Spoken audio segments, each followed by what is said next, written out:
Camera Rohit के चेहरे पर है, जो फोन की स्क्रीन को फटी आंखों से देख रहा है।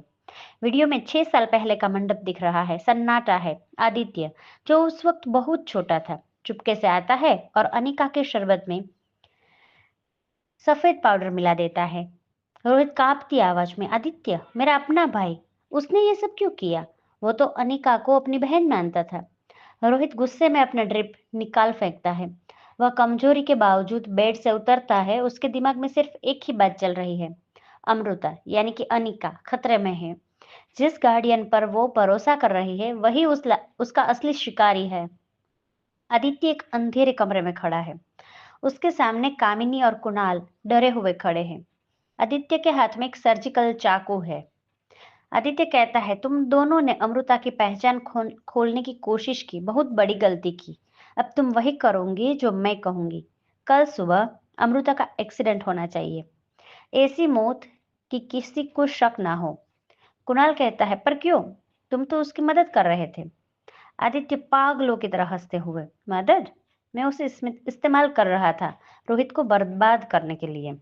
अब जब रोहित की आधी सल्तनत बच्चों के नाम हो गई है, तो अमृता के मरते ही उन बच्चों का लीगल गार्डियन चाचा यानी मैं बनूंगा, और पूरी मारवा इंडस्ट्रीज मेरी होगी।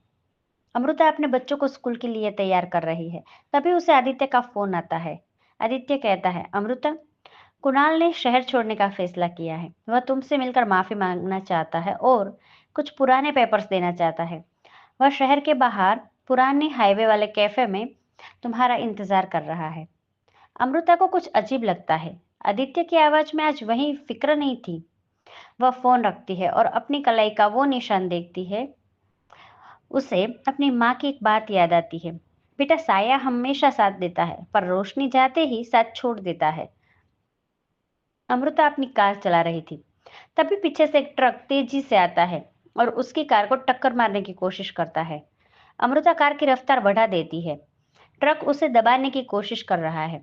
अचानक एक काली एसयूवी बीच में आ जाती है और ट्रक का रास्ता काटती है।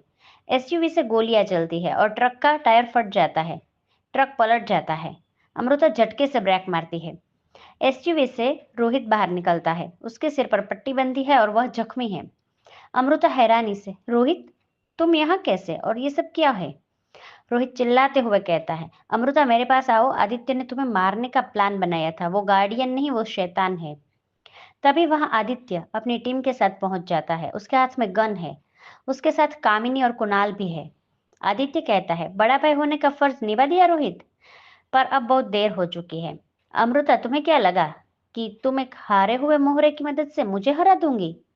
अमृता शांत पर आंखों में आग लिए, आदित्य, मैंने तुम्हें भाई माना था, पर तुमने 6 साल पहले भी मुझे दवा दी थी और आज भी मारने की कोशिश की। आदित्य कहता है, हाँ, क्योंकि तुम दोनों इस दौलत के लायक नहीं हो। अब तुम दोनों एक साथ मरोगे। आदित्य ट्रिगर दबाने ही वाला होता है कि तभी द गार्डियन की असली पहचान का एक और मोड़ आता है। अमृता के फोन से एक सायरन बजता है। झाड़ियों के पीछे से पुलिस बाहर आती है। अमृता मुस्कुराती है। अमृता कहती है, आदित्य, मुझे तुम पर पहले ही शक हो गया था, इसलिए मैंने पुलिस को पहले ही इन्फॉर्म कर दिया था। और जिस गार्डियन ने मुझे आज हाईवे पर बचाया वो रोहित नहीं, बल्कि पुलिस का अंडरकवर एजेंट था, जिसने रोहित की शक्ल का मास्क पहना था। तभी वह शख्स अपना मास्क उतारता है।